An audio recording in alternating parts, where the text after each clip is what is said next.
It looks like it's live. Uh-huh.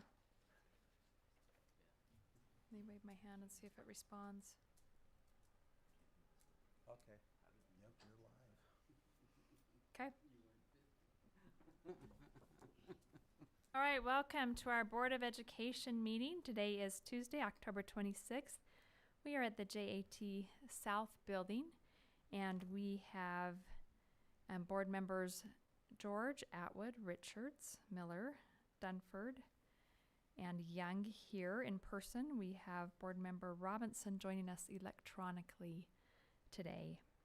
And we also have our superintendent, Godfrey, Associate Superintendent Anderson, our business administrator, Mr. Larson, and our attorney, Mr. Van Komen, along with other members of our administration. Welcome and thank you for joining us. First up on the agenda tonight, we have a comprehensive guidance report, which we are not going to be able to hear because our presenter is not able to be with us. So can I get a motion to table that report to our next meeting?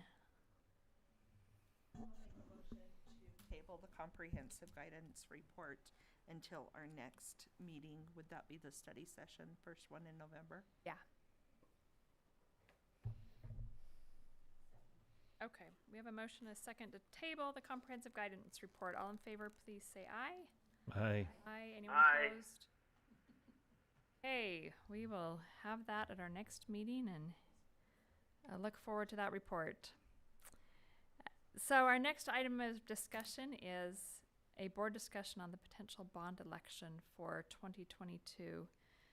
We've got that on our business meeting for a vote, but wanted to take the time in study session to talk some more about it or to answer any questions. A couple of things that were requested last time. Mr. Dunford, I believe, requested the empty seat count, and that is on board docs today. If you haven't had a chance to look at that, we could go over that.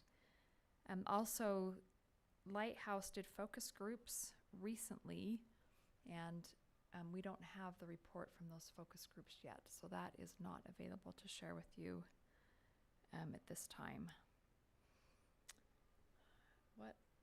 What questions do people have, or does anyone have anything they want to discuss? A quick question. On the document with the seats by feeder, I noticed some of them say that if they're highlighted, that means they have 7 or more portables.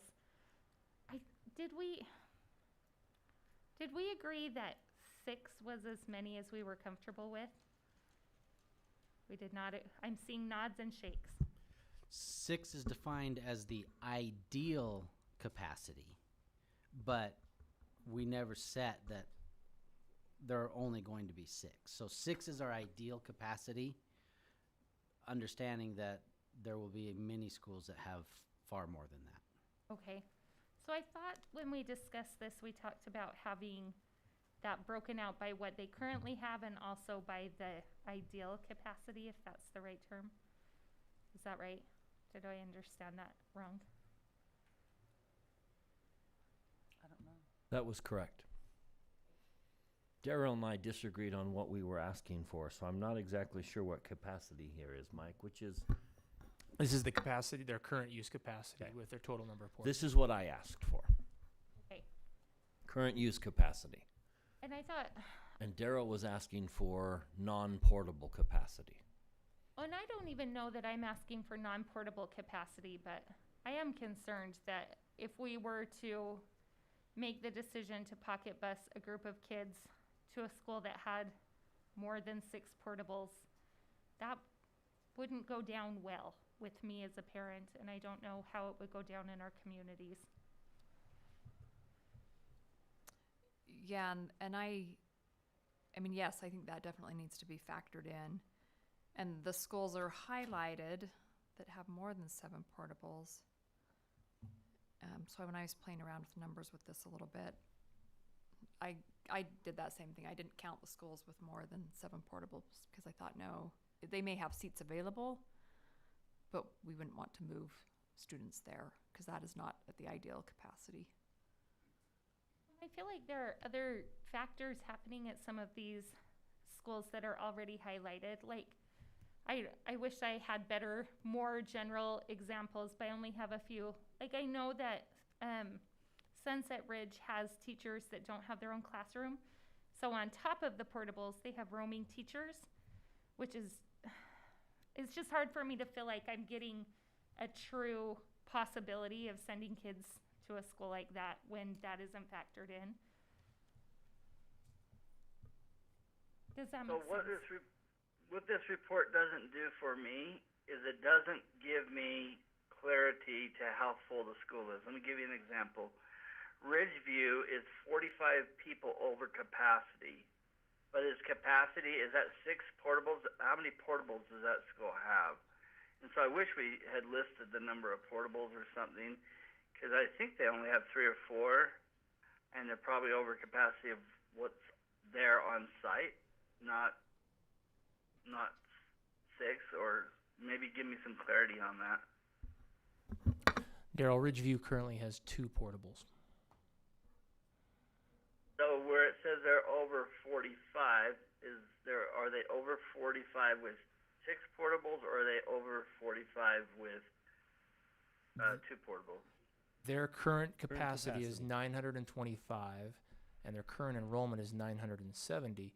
So that would be why they're over their capacity.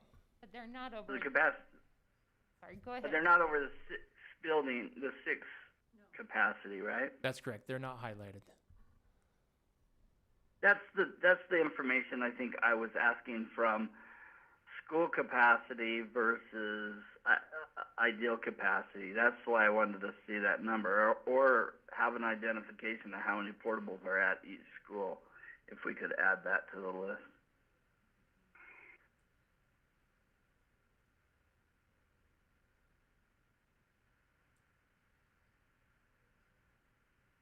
Let me ask you this question. Is that something you want to wait for before you're ready to vote? Is that a question for me? Yeah. No, I think there's some other factors that, at least for me, wants to push this on beyond right now.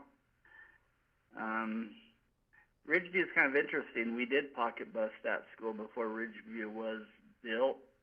Temporarily, we moved them to Bastion, and then I wouldn't oppose that, moving them to the new school in Harriman or something, the newer homes or something like that, as long as it's a very temporary fix.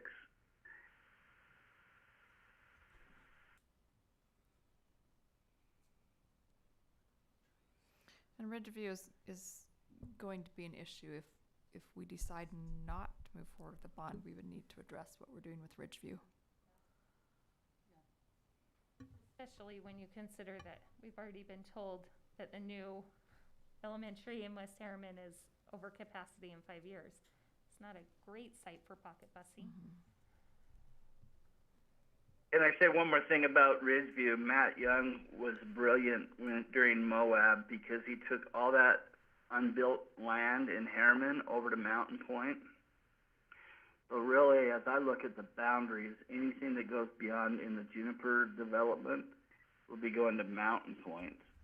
We still have the concern of what's going in north of Ridgeview.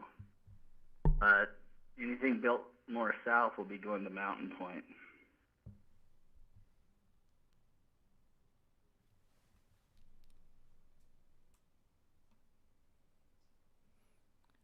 As soon as it relates to a bond, if we move forward with the bond, we could, and have a new elementary school on there,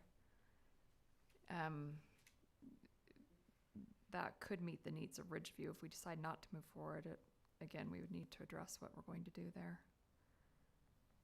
This decision to move forward on a bond does not include what schools would even be built or how much the bond would be or anything. It's the decision to move forward to start making those decisions. Does that make sense? And I think the information provided was intended to give an overall sense for capacity, even with moves in various areas. Is our capacity, how long will our capacity really exceed our enrollment in any area of the district? But we can always provide more refined information if there's something else that the board would like to see.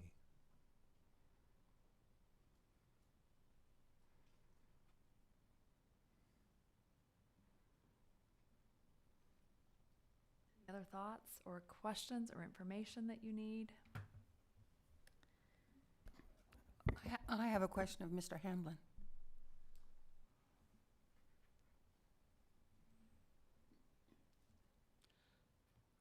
Will you remind us how many students we increased this year, post-COVID, well, kind of post-COVID, and coming into this year? Do you know that off the top of your head or Not close? the actual number, it was Close? 1 to 2% 1 to 2%. increase, yeah.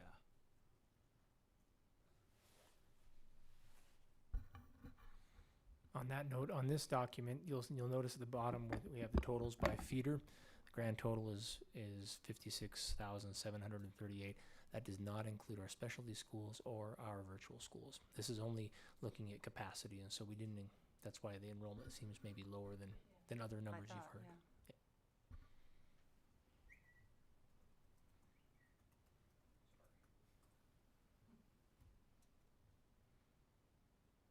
Hey, is everyone prepared to go ahead and vote on this tonight? There's a question that I have, and it's not necessarily to do with enrollment, but whether or not I would feel comfortable moving forward with a bond, and that would be with questions due to truth and taxation. Whether or not we do want to move forward as a board with having those conversations. One of my concerns is just in talking to some other board members, I feel that there are differences in what board members may want to include if we were to have discussions about a truth and taxation. And in order for me to know kind of the scenario of bond election, I would need to know if we could come together on a board as far as could we agree on what we would want included on a truth and taxation? Yes, I see what you mean, although I don't think we can right away. I think it's premature. It would likely be next spring when we actually know where we're at budget-wise for the following year. To know what we would be doing on that. I will say the same thing about the bond, though. The actual vote to put the bond on the ballot also doesn't happen until next spring.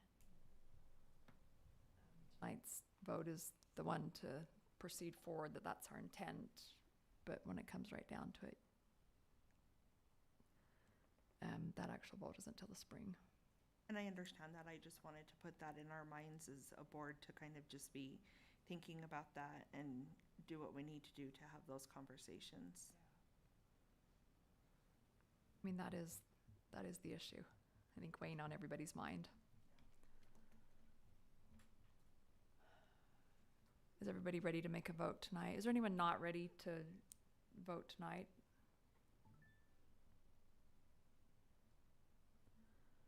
On whether to proceed? Okay. So talk through what would happen between now and the point at which we did the official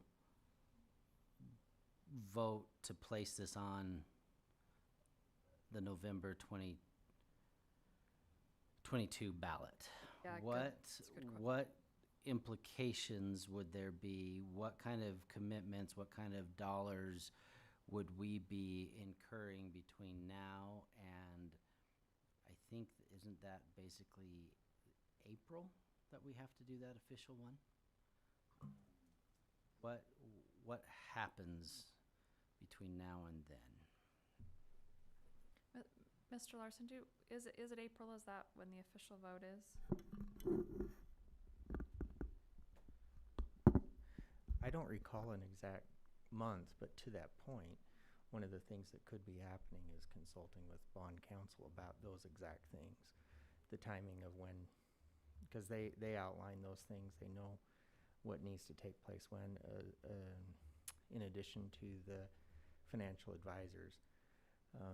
that's the roles that they play in this and trying to help us organize that. So I can't answer that question directly about the month, but what could be happening between now and then is those type of conversations, is timelines, what if scenarios, those kinds of things.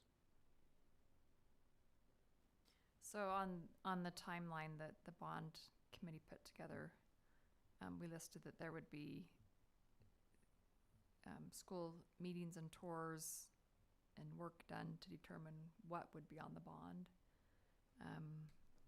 And also decisions on different tax implications and final determine what the bond amount would be.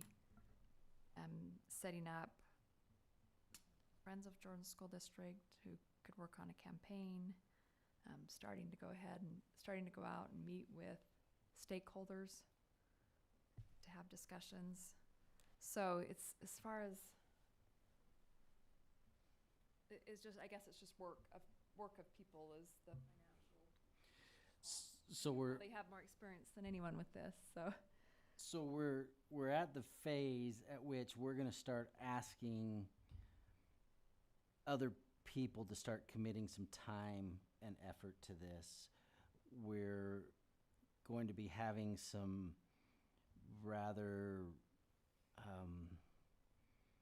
in-depth discussions about locations and amounts, and so those are going to be I would say high stakes discussions with some fairly impactful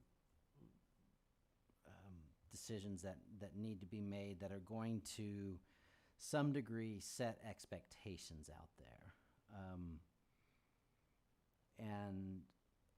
And so by moving forward with those discussions, do we almost set ourselves up for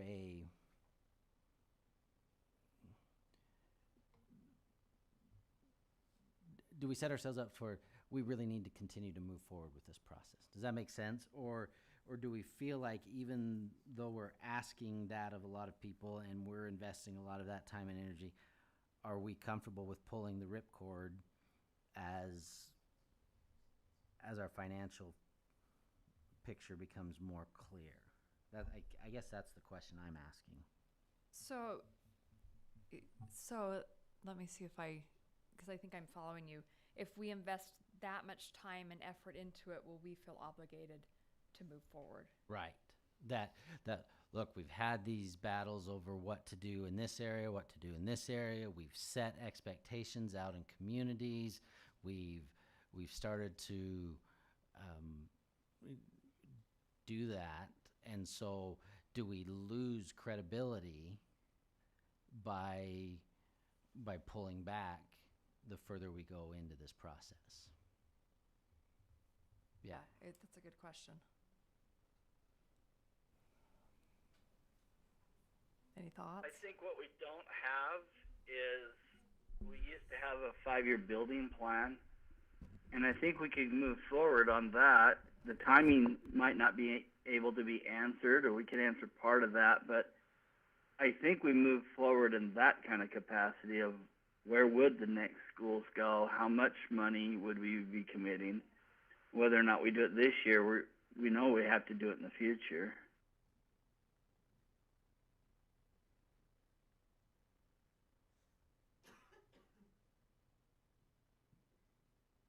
Was that your answer to the question, is it would be okay to move forward, because even if we decided not to do it, we would still need to do it eventually? Yeah, I'd keep the committee formed and proceed, but maybe not at the same pace. I think we should be prepared for both, maybe.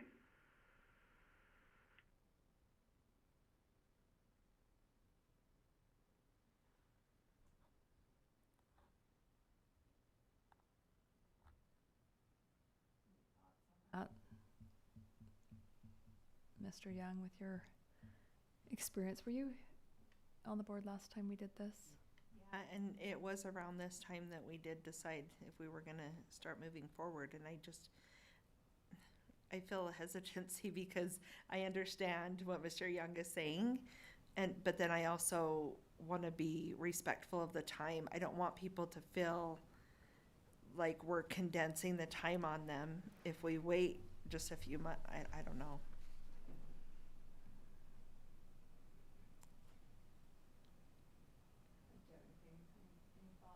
Experience?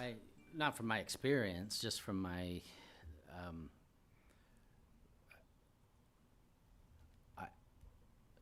I think the financial picture is clear. I think,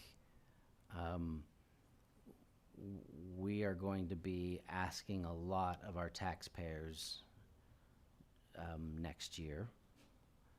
And, I have some definite feelings as to the timing of this particular bond. And so I don't necessarily feel like I could move forward in good faith, having all of those people start investing their time and energy, knowing what the realities of our situation are right now.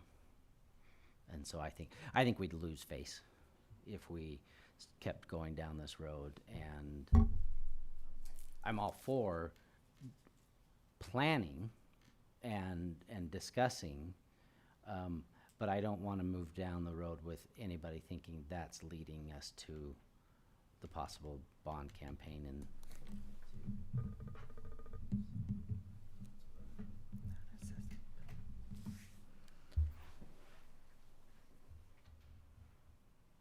Hey, I have a so, question about the motion. I struggle with making a motion to not do something. And I wonder if the motion needs to be to do it, and that board members who are concerned about doing it feel comfortable voting no. I'm just trying to play this out, how this is perceived by the community, that we're going to make a motion in a business meeting to not do something, where we've really never taken official action to do it. So the default is to not do it until we say we're going to do it, which we haven't done. So I'm just wondering how this vote plays out. And I suspect that someone needs to make a motion to move forward with a bond that, if board members don't want to, need to be voted no. that makes sense. A year ago, we made the decision to move forward and form our bond committee that started. And that's as far as we went, was form the bond committee. Yeah. And so we've never taken action in any way to move forward with a bond, and then to take action that we're not going to do that seems puzzling to me. So I just think we ought to set up expectations, both in the community and among the board, that the motion is going to be to do something, and if you say no to that, you need to vote no to that. I think that's a good suggestion. Is everyone on board with phrasing a motion that way? So we made a decision to form a bond committee to consider a bond. The bond committee was considering it for November of 2022. And so now we'll have a motion to continue the work towards a bond in 2022. We can either vote yes to continue it or no to not continue it.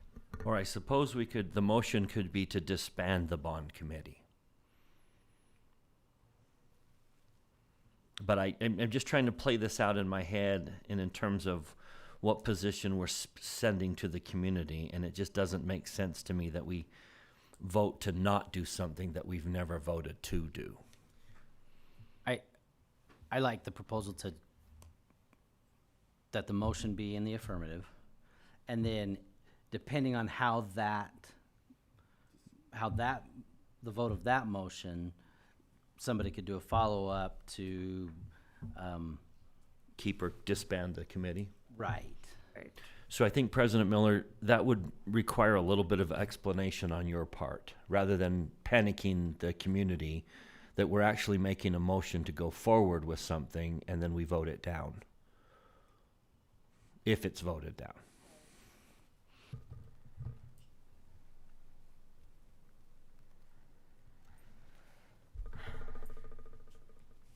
I'm a little confused of why we have to vote down a bond. We're just postponing it, aren't we? We're going to need one. We're just saying we're not going to go out this next year. No, the motion will need to specifically say 2022. Yeah. So the motion would be that we are going to proceed with an intention to put the bond on the ballot for November of 2022. And that's how it's listed on the agenda. And that would be the motion. It's not a bond, it's potential bond for 2022. And then I like Mr. Young's suggestion of, and then we could address the bond committee and we can decide, well, let's keep the committee there and have them start looking at the 24 bond or the 23 bond or whatever, or we can disband it and take it as a separate issue. Again, honestly have no idea where anybody else is going to land on this motion. But if that proposal is voted down to not move forward with a bond in the fall of 2022, and if do we need to be prepared to give some direction to staff with regards to future housing issues? Or is that something that we can wait until another meeting to start that discussion? Or do we want to give some direction right away? Great Yeah. question. I think that is a really good question, and I think we could give direction right away to ask staff to come back to a future meeting prepared with options to address our housing issue. So if that's going to be the direction, can I ask Dr. Godfrey, what specifics do you need from us to know what to come back to us with?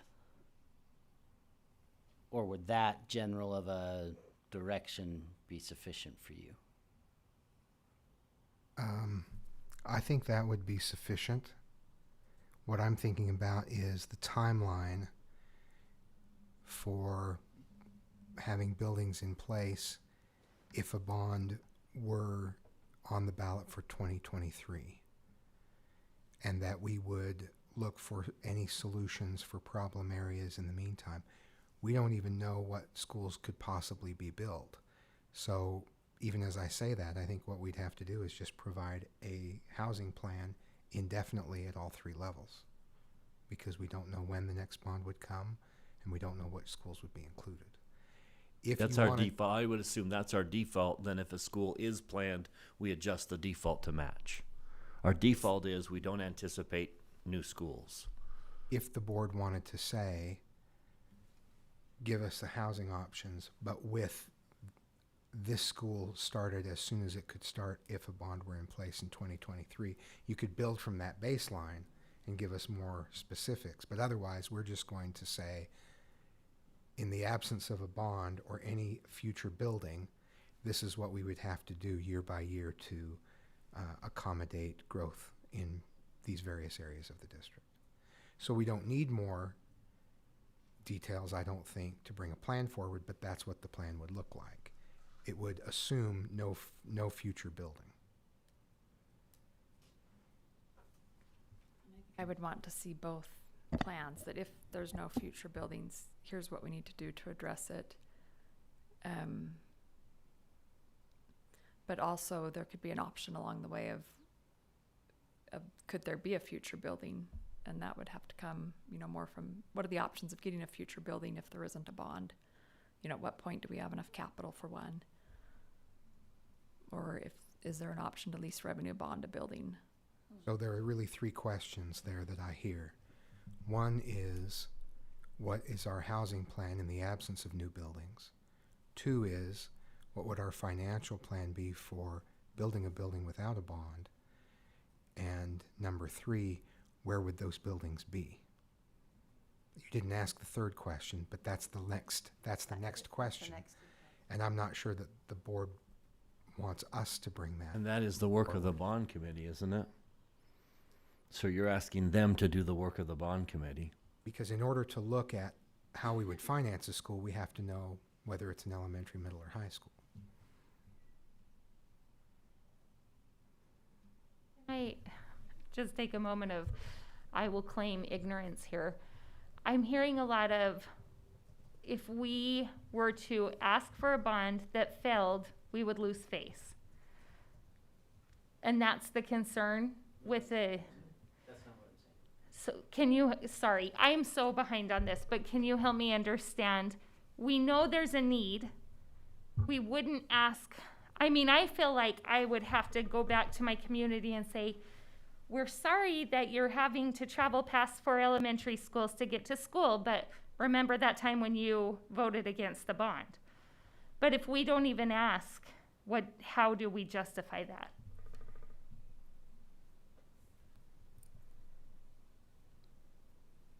Okay, so which of those do you want me to answer? Do you want me to answer the, if we ask and lose, we lose Please, face? Because yes. that's not what I'm saying. Okay, What yes, I was let's saying is start there. we lose face if we say tonight, yes, we're going to move forward with the bond with the idea, and now start asking all of these people to invest all this time and effort and start picking out all this, and then come, I'm going to say April. I don't know if it's April, if it's March, or if it's May. Somewhere in that time frame, the board goes to make the official decision, and at that point we say, oh, no, we're not going to do this. Okay, I see, that makes That's more sense. That's the element of the losing face that I was talking about. Okay, that makes more sense. The strategic element, and I wasn't even around when the last one that did not pass. And so maybe I would ask some of those senior members that have been here, there was to me, it felt like there was a significant blow to morale across the board. It signaled, it was viewed, whether it was or wasn't, as a vote of some no confidence in the district. And I think it did have significant ramifications. I think there were some amazing lessons learned, and it allowed us to be successful in the next one. But I think there were some significant intangible impacts to the community saying no. I would be more than welcome to you disputing that and disagreeing with that at this point. I'm not. I want you to. But that's the impression that I got from that, and there were a number of factors that came into that. Yeah, I think that's an accurate representation of the range of reactions and impacts from that bond not passing. I do think as part of the discussion, it will be important to address your second question, which is what's the message to those who would like to see us building and know that we aren't doing that, that we've moved that for another year. Because as staff, we want to represent accurately what that vision is also, because there are different groups that you'll hear different questions from. There are those who are very eager for new building and see an immediate need, and there are others who don't see that as a priority.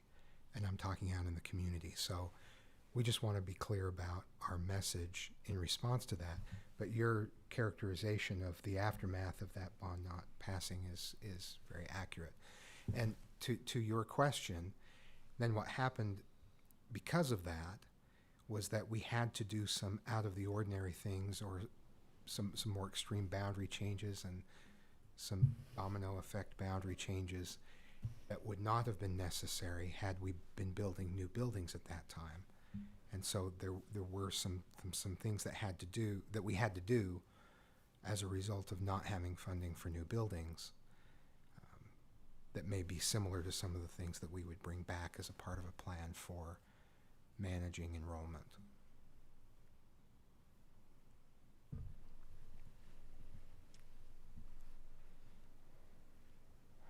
I would say to you, Nikki, you have every right as a board member to say, I would push forward for a bond for these reasons. That's your vote. You don't have to vote however. You say, my community demands a bond in 2022, therefore I'm voting to move it forward. Right, and I understand that. I just want to make sure that I'm getting a full picture, and I don't want to vote out of naivety. I don't want to be so timid that I won't ask a question. And I appreciate your questions. You need to ask them when you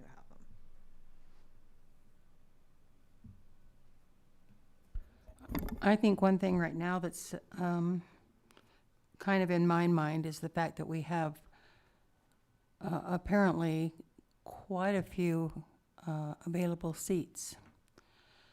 Granted, not always in the right spot. But Mr. Hamblin has just told us that the growth this last year was 1% to 2%. With that many seats available, I'm just wondering personally about putting the bond off. So that's just my input.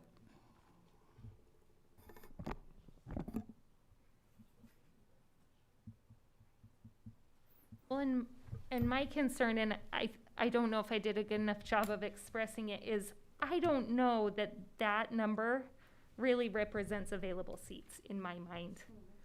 I don't know that I'm comfortable saying, oh yeah, we've got seats available at Sunset Ridge. I wouldn't say that we do. And I think there's two questions. You can say the definition of empty seat is yes, but the practicality would be no.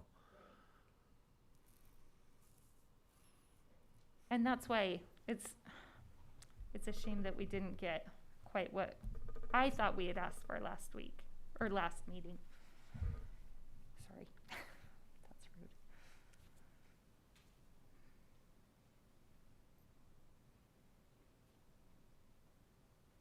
We have about 6,250 seats that are in portables. Are in portables?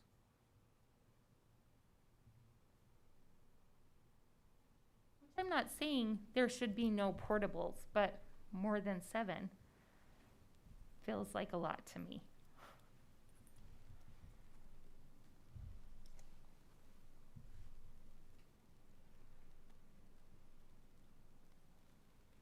Do you have that by school type? That number that you just, By, high school, Level. middle school? by level? Yeah. I can pull that for you, and I think between now and in the general meeting, if there's additional information that would help inform a vote, we can see what we can track down for you if there's something that you need. The closer you get to a building capacity, the more strain you have on hallways and cafeteria and bathrooms and media.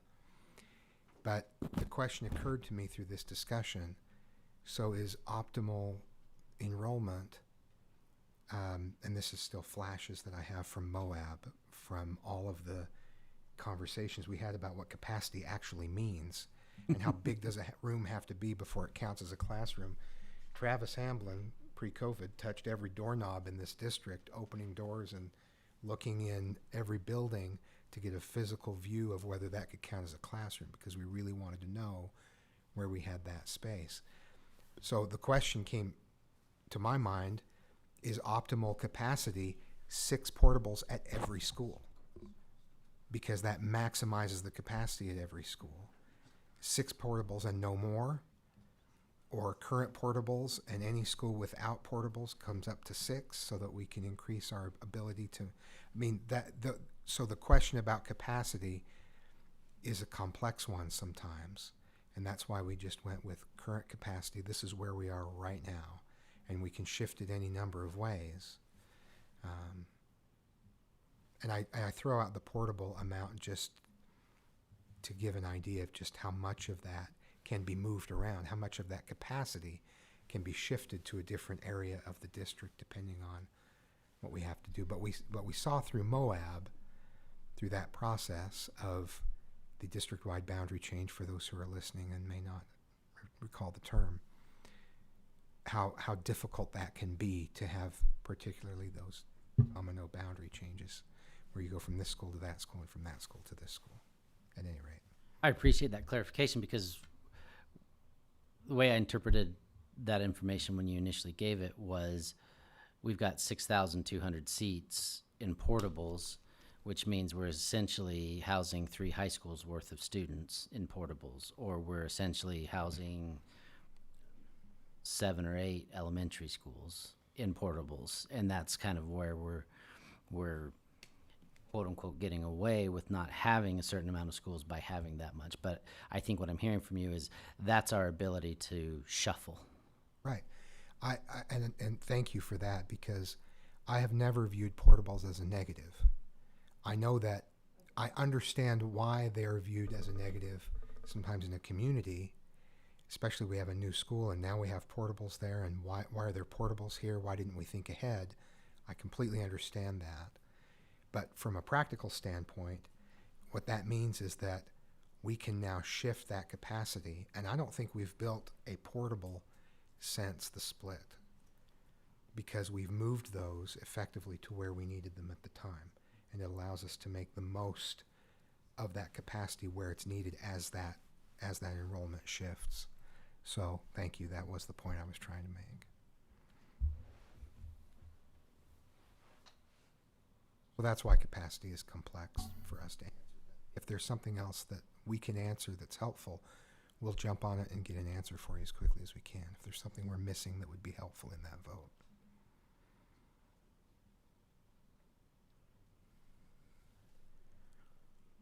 Do you want to see between now and then seats available broken out by elementary, middle, and high school, not counting the schools that already have more than 6 portables? Is that the piece that's missing? I think that would be helpful. I think it would also be helpful. I mean, I guess it's a catch-22. From what Dr. Godfrey is explaining to me, I don't know what an ideal number of portables is, but I know that the way that our constituents see portables and the way that they are funded is through their taxpayers' dollars, is that you're going to bus me outside of my area to a school where my kid now goes into a portable. Like that, I think that it's already not a very palatable conversation. Everybody here knows better than I do that that didn't go over well with constituents during Moab.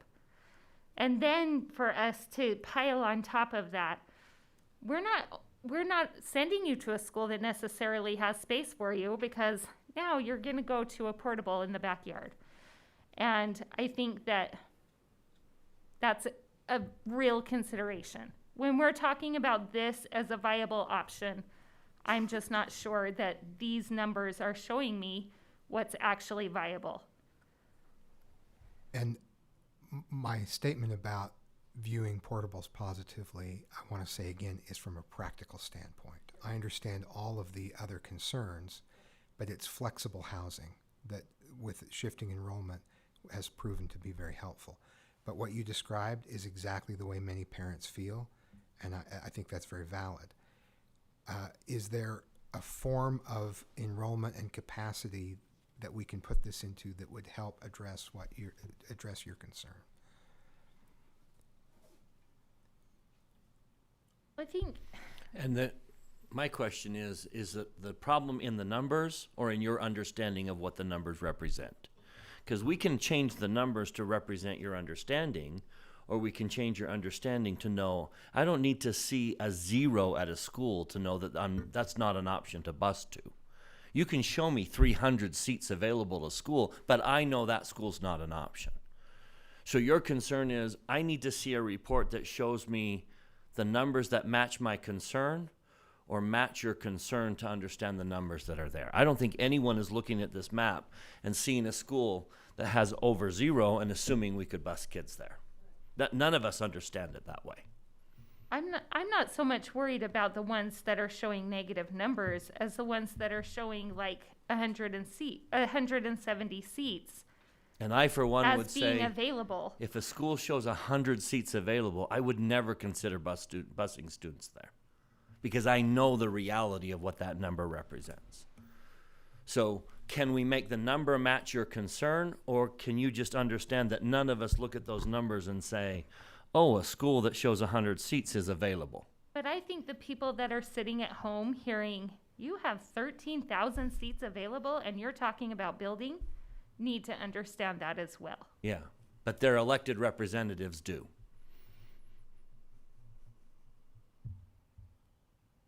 We did a lot in putting together a timeline of housing, what we would allow and what we wouldn't. I think pull that out and pull out a long-term plan of what we need and where we need it is a smart move, you know.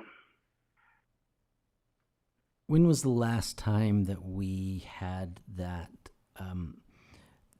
We asked the district, it's got to be probably 4 years ago, to do that massive compendium of, you refer to it quite often, each school, and it lists what its building capacity is, what its ideal building capacity is. Red, yellow, green? Yeah, the red, yellow, green. Nikki, have you had the opportunity to even see that report? I saw it as a community member listening to a board meeting. Okay, I wonder if one way or the other, as we move forward, I wonder if it's now time to update that. I know that was a massive undertaking, but I think enough things have changed. I think that was pre-Moab, and so we've had a couple years since that massive boundary change to let things settle. I wonder if it would be helpful to everybody involved to revisit that report and get that updated as part of our ongoing discussions of capacity and housing. Do you think that would be helpful? Yes, I do. I think that would be helpful. And I'm not trying to sound like I'm trying to debate what we're talking about today. I'm just saying I hope that we all understand, which I'm sure we do, and that the people who are listening understand that these numbers aren't always. I don't think it paints a fair picture. And if we're telling people, oh, we don't need a bond, I'm concerned by that message. I think the most clear picture we've ever had is from that report. And so if what we want is the clearest picture possible, I think updating that report would be the most ideal. I think if board members choose tonight to not vote to move forward with a bond in the fall of 2022, it is by no means stating that we don't need new buildings. It's just fall of 2022 is not the time to be asking for the funding to do that. Those are two very different declarations. And so I think many of us recognize the need. The urgency of that need might be different. The feeling, the sense of urgency might be different. But I don't think a no vote tonight against moving forward in 2022 is stating, no, we don't need new buildings. It's just an urgency issue. And we each feel that differently in our areas.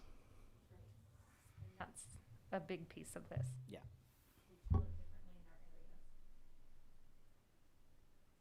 I want to share some data that I just looked up that might be of interest. We've talked about, so if there were a no vote on 2022, when would it be? And we've frequently talked about it's best to go for a bond in an even numbered year because more people vote in the even numbered years.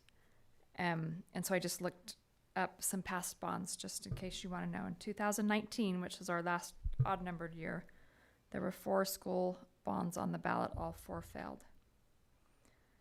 But if you go back to 2017, the odd numbered year before that, there were 5 on the ballot, 3 passed, 2 failed.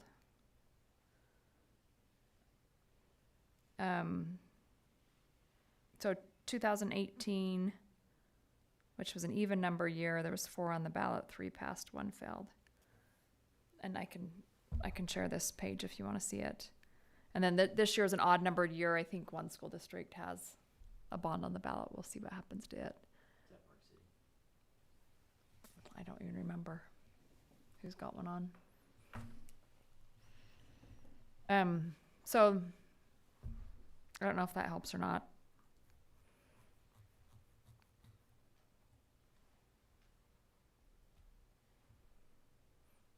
Okay, so back to the original question. Are we comfortable taking a vote on it? Or do we want to postpone that vote for another day? I have the information I need. I do too. Just for the board's information, I think Mr. Dunford has referenced it, but there is a capacity worksheet that we've updated, and I think the last time we updated was August 16th, and that does break down every single school. Has a photo of them, has their current capacity, their architectural capacity, the physical building itself. That's updated. That's on the drive. It's shared with there. We can reshare it. We can resend it to you if you'd like. That'd be great. And that was just updated August of this year. Correct. But every time it's a work document, and so we don't need a new copy. You just access the it. current access. Thank you for that reminder. I open it up frequently, just so you know. Yeah, I'll just reshare it with everybody. You read our minds. Thanks. So can I ask? But it's a very limited report. It doesn't have red, yellow, green like the capacity report did. It just has October 1 enrollment, current enrollment, number of portables, building capacity. It's a very brief report. So just so Nikki knows, this is the report that we were given for each school. This is That's the one Mr. Young was just referring to. the current report. So can I ask, I know that the board previously had conversations before Moab as to what is the expectation in every school as far as, do we have this room, do we have this room? Is that on that capacity list so that, I don't remember if it is or not. Not the current. Is there a document that we have somewhere that shows that? Which document? That was the capacities document. That was this one. That's the definition of red and yellow. Under red circumstances, we take out this section, we use this section, and yellow is a different section. I think I'm phrasing my question wrong. We as a board distinguished, so that's showing it right all there. Okay. That's what red was. Our definition of red, in the beginning of the document, it has. Our definition of red is this. Sorry, I missed. Red is extreme capacity, and that means we don't have a second lab, we don't do this, we don't do, yellow is this, and we redefined all of those. And I probably should clarify, the document was last updated, edited on August 16th, but it feeds, as new information comes available, there's a pivot table that automatically feeds it. Some of Caleb's best friends are spreadsheets, and he's made that available to us.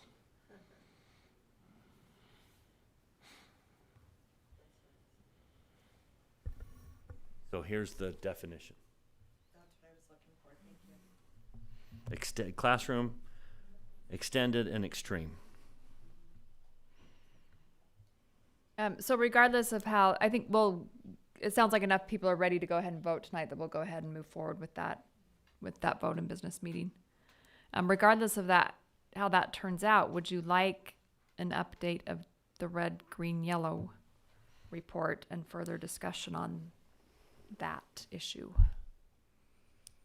Or do you want to wait to see how the vote turns out first?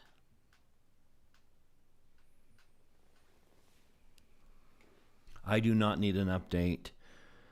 I have followed this very closely ever since we received our original files, so I, for one, would not call for an update of the school capacity document. I just think until we can all settle in on what capacity is, what it isn't, what it means, we're gonna keep going round and round in these discussions. And so, and I think the most beneficial report that we've ever received is that report. And so I'd like to kind of reset the discussion, establish those red, yellow, green capacities, and then allow us to move forward with the housing discussions. And I think until we do that, we're going to have some amazing circular discussions that take us to the same spot every time. So. And I haven't, like I mentioned, carefully studied the red, yellow, green document that you're talking about. I've seen it. But I'm curious how things like, I understand that a portable can expand our ability to house students, but how does it affect lunch periods? How does it affect access to like specials? What are those impacts? And because I don't know, can that somehow be included? I mean, are we now saying, okay, you still get a 25-minute lunch period, but by the way, you've got 2 more classes to feed during that time? That was part of the discussion around capacity and what's the impact when you go beyond 6 portables. And again, my positivity around portables isn't that we ought to have 13 at an elementary school. Good. It's that the 6 at an elementary school have allowed us some flexibility here and there and bought us some time as we've needed new buildings. And maybe the number of portables varies by level. You know, maybe 6 at an elementary school is as comfortable as you could be, but you're more comfortable at a high school. I don't know. 6 portables at an elementary school is smaller in proportion to the number of classrooms there, or larger than 6 portables at a middle school or a high school. Exactly. So that would be a good discussion to have if we updated that report and had a capacity discussion. But what this report does is you can look at building only. Like, for example, I'm looking at Black Ridge Elementary. Building only is 950. Now, they happen to have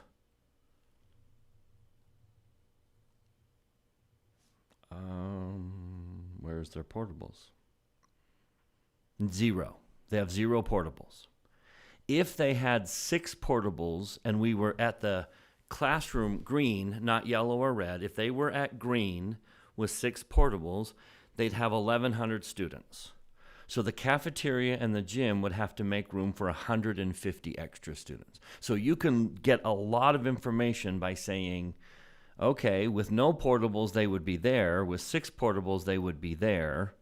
And then I know exactly how many more students would be in the gym and in the cafeteria.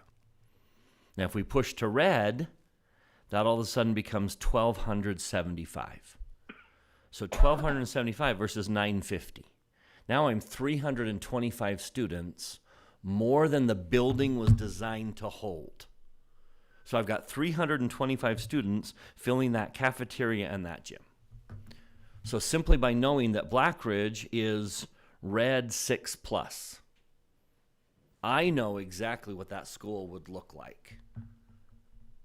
But knowing that Black Ridge is green with no portables, I should be able to look at this and say, I know exactly what the cafeteria looks like in this school. You're right that the report we provided today does not give any of the information, provide any information about what the impact is of having such a high number of students at any given school. Because in terms of portables, 6 is really the ideal, as Mr. Young described.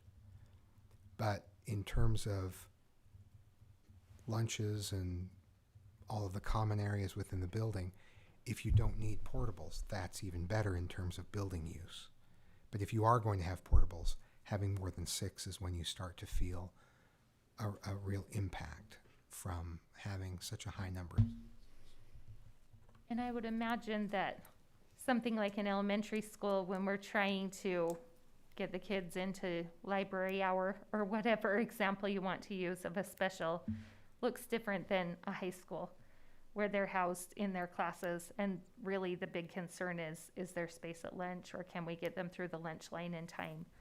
But I have real concerns on that as a whole different subject.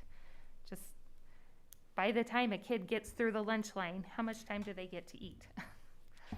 So I certainly don't want it to get worse. We'll just put it there and I'll try to back off of it. Okay, let's see how the, we'll Can I take a make a vote. comment? Oh, go ahead, Mr. Robinson. Yeah, so the reason I asked for portables, Mr. Dunford just mentioned Black Ridge, which is a great example. They have portables, but the report says they have 0. So these 6,000 students that are being housed in portables, I'm fine with that, but I just need to know, like, how many are at each school. That's been provided in the past, but it's not on this report. Okay, let me Black clarify Ridge does that. have When we got, portables. Daryl, just so you know, the report of building capacities way back then had 0 portables at Black Ridge. Black Ridge currently has 6 portables. So I was Yeah, that's reading a why very we old need that report updated. versus a new report. Right. That's my argument, to get the updated report. Because I have a couple schools in double digits in portables, but they have declining populations, even ever so slightly. So understanding that, I know that there's not new growth coming in those areas. We could use a school, but within the next, 5 years or so, we'll be down to right where we need to be.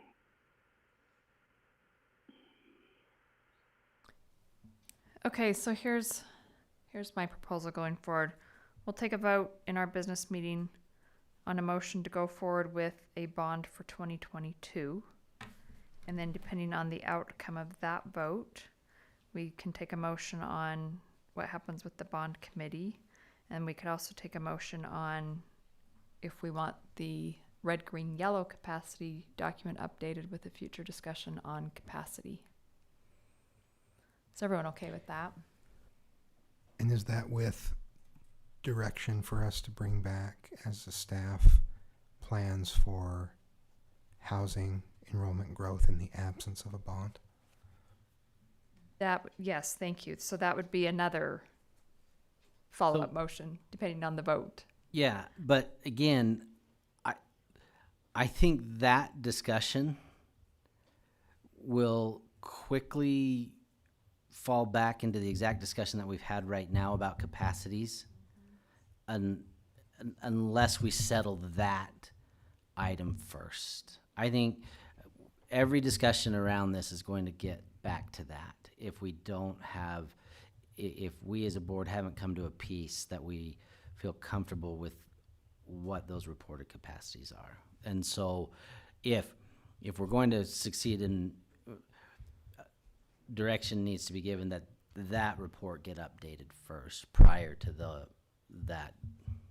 I guess that would be a -1 in the steps, Yeah. if that's step 1.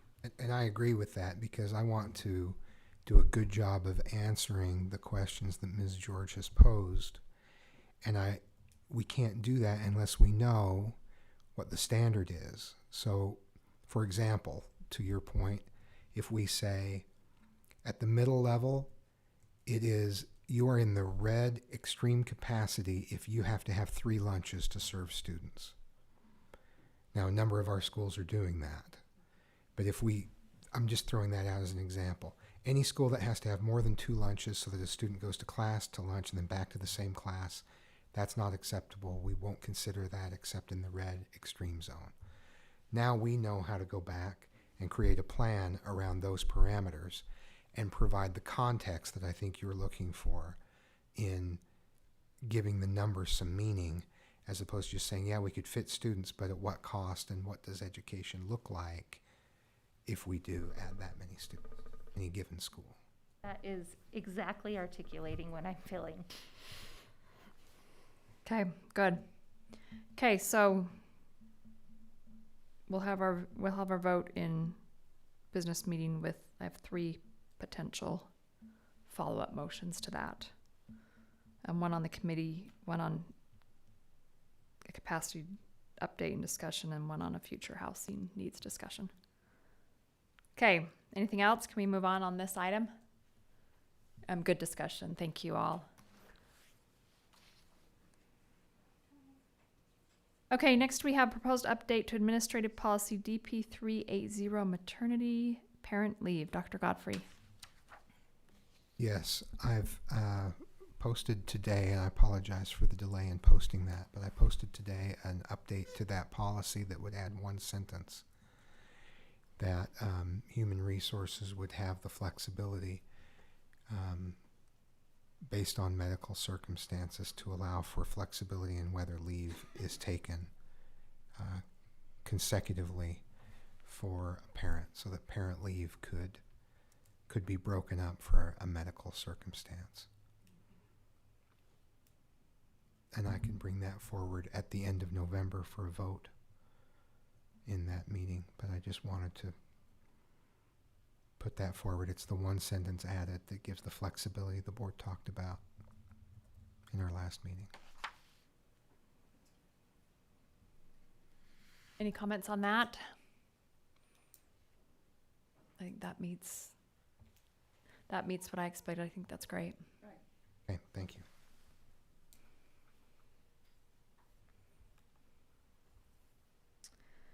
Okay, next up is a discussion on student recognitions and board communications. Mr. Robinson. Yes, I've brought this up a couple times, and I'm really interested in better communications and help clear up some misconceptions in the community and among our educators. We learned in the Lighthouse surveys and also LEAC's last meeting that many people don't understand the role of the board, and sometimes we do things as a board, and it doesn't really get communicated back to anyone. Let me give you an example. So social emotional learning is a pretty hot topic. The community has come, but they're focused on one item. Well, we had a report as a board of 35 things we're doing with social emotional learning. If we were to ask the community about those 35 things we're doing, most of them wouldn't know that we're doing those. We just don't communicate well what we're doing in the board meetings. We do have live streaming now, I think, which helps. We're saving meetings where they can come back and see them later. There's many things that we are doing, but I think that we can just do more. And so what I'm recommending is that the board have their own communication specialist. So whether or not we hire someone and it works under the board, or the district hires a part-time person, but their primary duty needs to be to help us communicate. Cities do this with newsletters that go out. We could do that also with an electronic newsletter. Many of our patrons don't have kids in the school, so they could opt in to know what's going on and how their money's being used. So we use this as a great tool. So another concern I have, as I've mentioned many times, is that we don't really have a great forum to recognize students' accomplishments, teams, and programs, you know, what they're doing. We, superintendent sometimes occasionally will invite someone in, and we certainly during our recognition will mention something. But in terms of getting individuals and groups into our board meeting to say, well done, we aren't doing as well as I think we should be able to do. I just think once that people come into the boardroom and see what we do, I think perceptions will change. And some districts have in their general meeting a time where they invite people into the meeting, and this is usually done to a communications specialist. A school will say, hey, I got somebody, can we have them? And so that's just what I'm proposing. I'd love to hear comments and try to come with a great solution. Any comments or questions?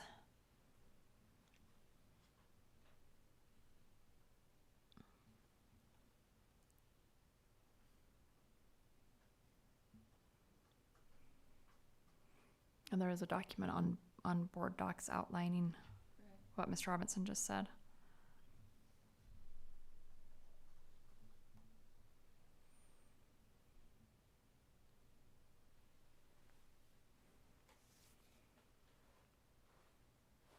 I guess I have two questions, concerns. My first being, I love the idea. I don't know about the application of the idea. I felt like there's been times when our board has tried to even take turns writing publications, and we've said, I can't speak for the whole board. And now we're saying we trust an outside entity to come in and speak for us. That just makes me concerned based on past experience. And then, of course, I'm feeling really concerned about anything that costs money right now. I just think we've got to meet the needs that already exist. Can we be creating new needs? So those are my questions. Can I speak to both of those? Please. So I think that's part of the problem is we don't have communications that reports directly to the board to be our voice. And so we have no voice. And so hiring in this part-time person who can focus on being our voice, I propose, and I'm welcome to listen to anyone else's proposal, but they would work directly with the executive committee. And before they would send anything out, they would also just run it past the board. Hey, this is this month's newsletter. This is what this is the misconception we're going to try to clear up, or this is the thing that we want to present to the public. I mean, if you go back to second steps, we have done things as a district, but we haven't done a very good job at communicating to the public what we're doing. And so they look at it to say, oh, well, they don't care about our comments, and they get really frustrated. Yet if we could communicate what we're doing better, we could save ourselves a lot of headaches. Money for a part-time, non-benefited communication specialist would be well served. We'd save millions of dollars in headaches. It'd help us pass a bond, and it would help us communicate with our public, which is, I think, one of our primary duties is to communicate with the public. We represent them. We also can communicate with our educators with this. I think it's money well spent. Can I just say, I agree. Everything you're saying in principle sounds wonderful to me. I love the idea of not missing a school community council meeting because I just didn't get on their website fast enough. So please don't feel like I'm trying to be the devil's advocate here. No, we need that. We need to, think through the whole process. I don't think I have a corner market on this. I think we work together to find a great solution, but this is just my solution to, I think, a huge problem that we have.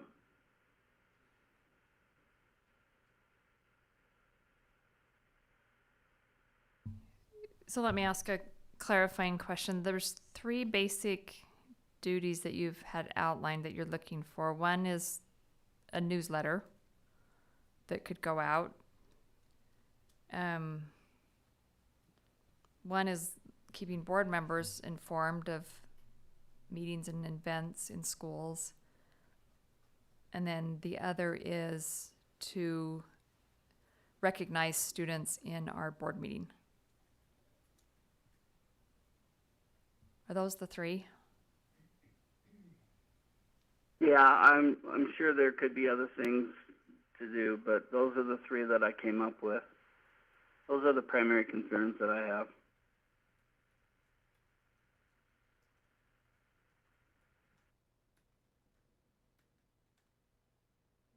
Other questions?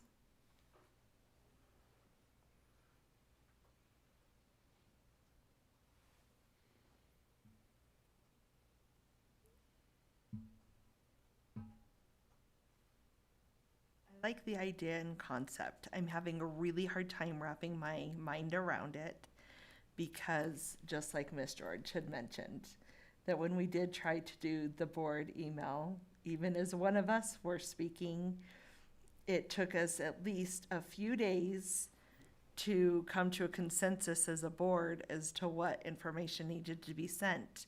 So that concerns me that we have hired somebody that we're asking to speak for us, but then we all have to come to a consensus as to the information that's being shared. That's my biggest heartache about this. I'm just having a hard time wrapping my mind around that. And I think that's the piece. I think as far as writing the letter, like goes, our last one that we did send out, we had our communications department write, and it went very smooth. I thought everyone thought it was good because we had a professional writing it who knew how to deliver that message. The key would be us agreeing on what message do we want to go out to be able to tell the communications person. Exactly. I'm not Can I necessarily speak to worried that? about the work that they would be doing, but us being able to agree on what gets sent. So can I speak to that? I think that's part of the problem we have with our board. If we can't agree with what we agreed with in the meeting, then we do need to have that clarifying opportunity to say, hey, I understood this a different way. And to be able to have this newsletter written for us, we get opportunity to ask questions and, say, no, that's not what I understood. It just gives us an opportunity to clarify exactly what we did and then to link to the community and let them know. Most people just don't have the time to listen to a 6 to 8 hour board meeting twice a month. They just don't. And Can I remind everyone again that there is a great summary on there that they can briefly read? Posted on our we do website. minutes. Daryl, I have a question. Is any district doing this? Yes, some are. I don't know that anyone's hired them for the board, but I know like Canyons District has a much larger communications department than we have. They do student recognitions. A couple others in Utah County also do that. I don't know of a newsletter, but. But you don't know if anyone has hired specifically a board communication specialist? No, they've always done it through their communication department, and I'm okay with that step. I've talked to Dr. Godfrey about that. I just think their primary duty needs to be communicating for the board, because I think that's the big concern that we should all have. The district has done a great job at communicating better as a district. Perceptions are changing. The surveys that we saw with Lighthouse, the information we've received so far, has our communication greatly improved, but it's just not to where I'm happy. I've always said I'm easy to please and hard to satisfy. I just think that we have some work to do in this area. And you can correct me if I'm wrong, but I believe our communications department is quite small compared to others, school districts Real of our small. size. As is most of our administration, contrary to popular belief, we are quite small compared to other districts. But that's one of the misconceptions this newsletter could have. It could show our administration compared to others. I know that South Jordan did this recently with their taxes and compared it to other cities, and it got people excited. I mean, people in South Jordan were excited. People in other cities weren't so excited, but it did help people get engaged in the conversation, and it helped them be able to script what they, their perception, so people had a greater understanding of what's going on.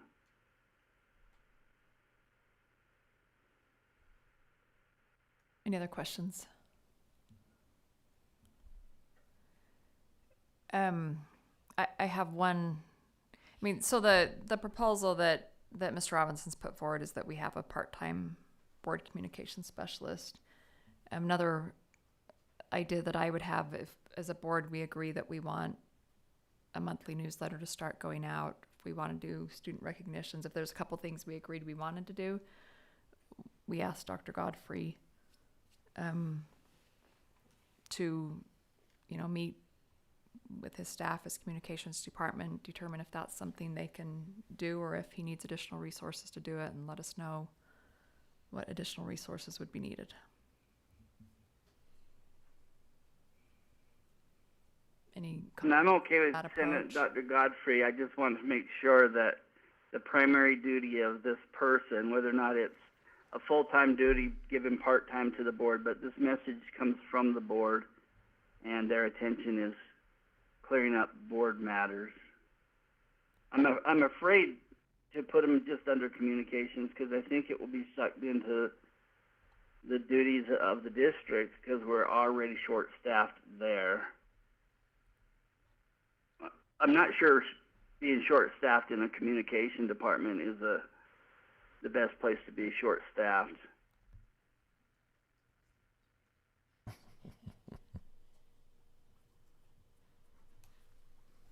So the question is, do other board members, do we want to consider other communications coming from the board or more messages going out about board business than what we currently have?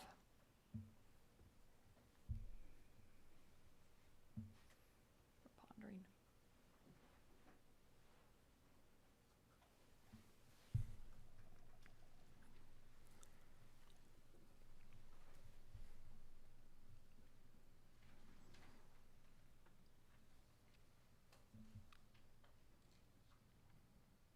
Do you want me to ask a raise of hands, or do people want more time to think about it? I see lots of blank looks.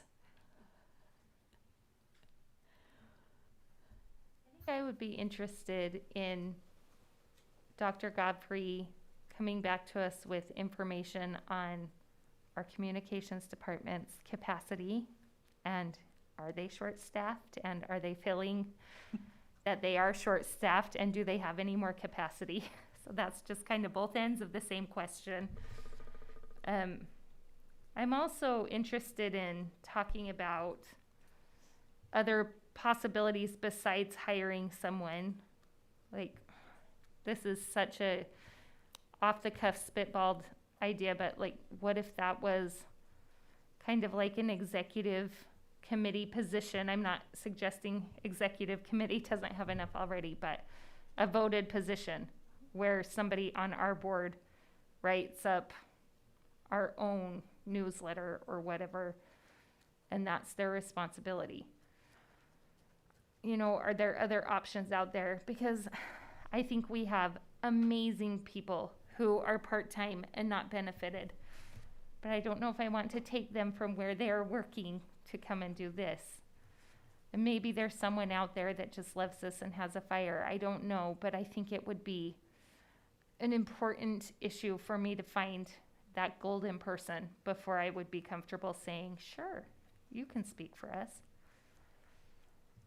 There are some delicate conversations that we're talking about here. I mean, you, Mr. Robinson, you suggested second steps as one of those conversations. That's a landmine that you're asking somebody to walk through.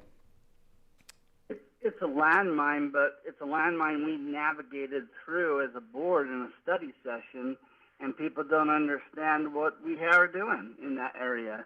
It's a misperception in our community of what we are doing, and so those are the landmines we need to walk through, in my opinion. And I do think that's why I think I've toyed this in my mind over and over again, whether or not it should be from the district or whether or not it be from the board. But if it's the district hires them, you may get that person who doesn't quite speak right for the board. But if the board hires them, they could report directly to the executive committee, and they would be able to get our voice out. You know, I see this as a need for the board to communicate better, not the district. I can support the board hiring one. That would be a significant shift. We hire the superintendent and the business administrator. And those are our employees.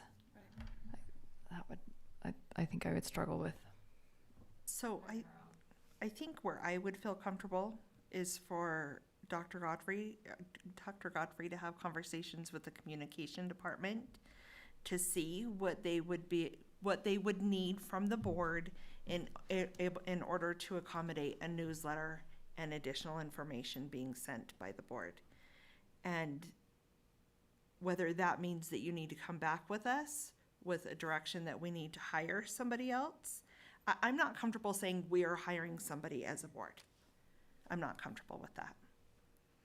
I would have, and I'm not comfortable with that one person only having well, I know that you're not suggesting, Mr. Robinson, that they would only communicate with the executive committee, but I think that if we make that scope any bigger, then we're just going to run into a lot of complications. Yeah, so that's a misunderstanding. I think they were to report directly to the executive committee, but again, before any communications went out, they were able to, you know, let us all see this. Hey, Ms. Richards, do you have any thoughts on this?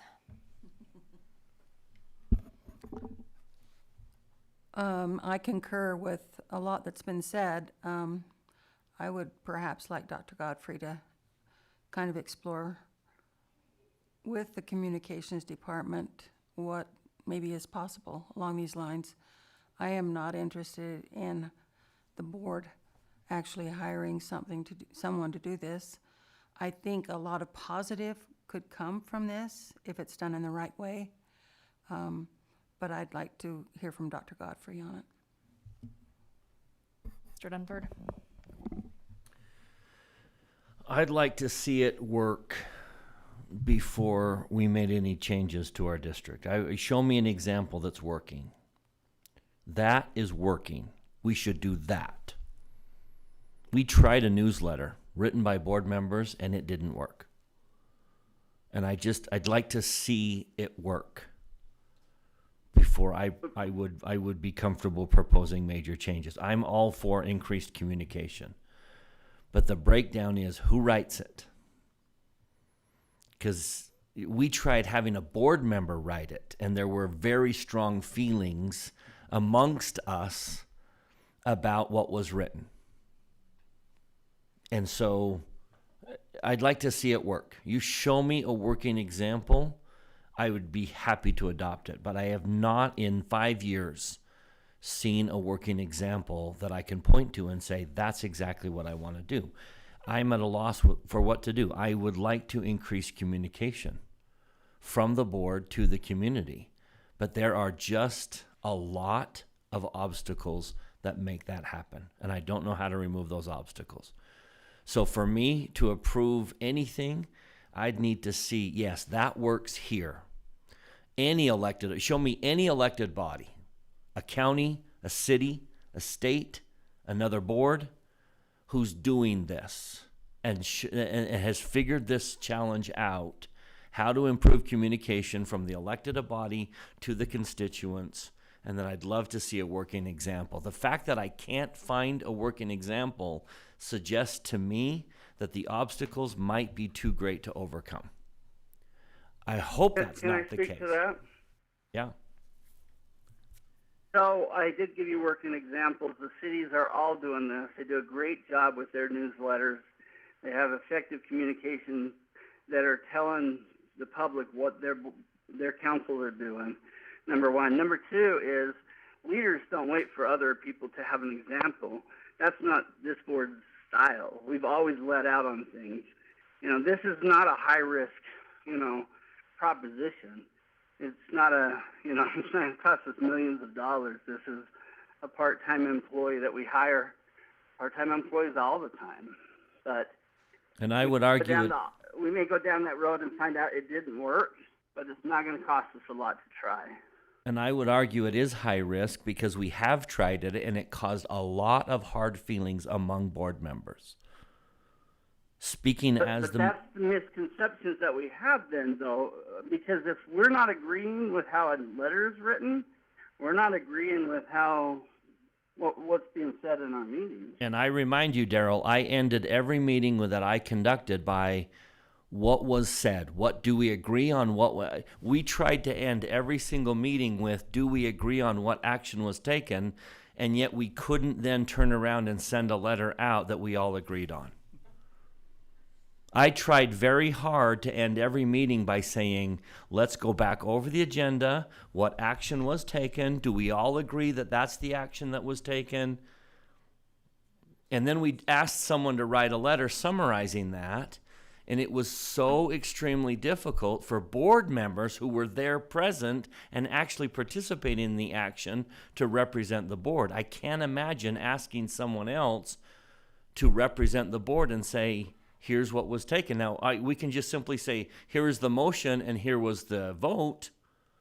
But as to why was that passed, there was strong disagreement as to why was that passed? What is the board trying to accomplish? That's what I'm saying. That's to me the high risk, is we've never been able to make it work. Put the whole story behind it. We can put easily, hey, here's the link, go check it out, Of the minutes. Okay, so Mr. Dunford's wanting some more examples of how this works in other elected bodies. That's what I would like to see. Mr. Young, your thoughts? If others are doing it, show me. I appreciate everything that's been said. The only thing I have to add is, I think the model that we have to reference, if we do want this to be more of a board-directed board relationship, I think the model is the way that we've engaged with our board attorney. Because that allows us to, we only hire the superintendent and the business administrator. We seek third-party direction and counsel from our attorney. He's not an employee of the school district, but we engage with him. So perhaps we look at an outside PR firm. If the option is that we want a direct line with that communication specialist. So that's the only thing I would throw out, is if that's important, that direct communication be, I would suggest maybe looking at an outside third-party vendor, like a PR firm, to help us with that. The other thing is, particularly in a budget year that we already know is going to be a significant deficit, again, which we've planned on, didn't plan on as much, but I think we as a board, if we want this position before this budget year ends, we've got to find someplace within what we spend as a board to fund it. And is that a matter of us foregoing our NSBA training this year? Is that something we're willing to do? That's in this budget year, we have to find the place that we're willing as a board to give up. And sorry, Mr. Van Coen, is it asking, that's what I'm saying. The few things that we have direct budgetary control over, what are we willing to give up to fund this, at the very least in this budget period, if not going forward? Those would be the two statements that I have. Ms. George, did you have anything else to add? No, I don't think so, thanks. Okay.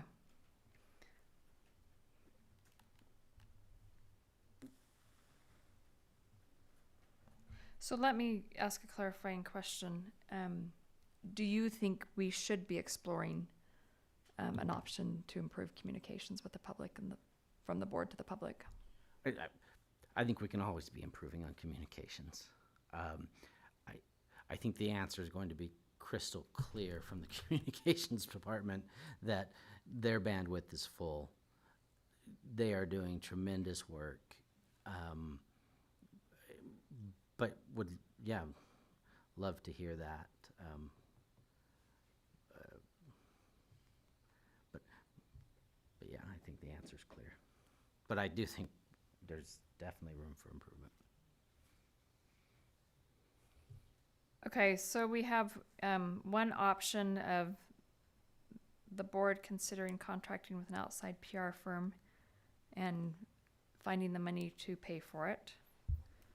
Can Within I our would budget. clarify that finding the money to pay for it is either way, whether we contract or whether we decide that that's a new staff position under the communications department for this budget year. We find the way to pay for it specifically in something that we have control over.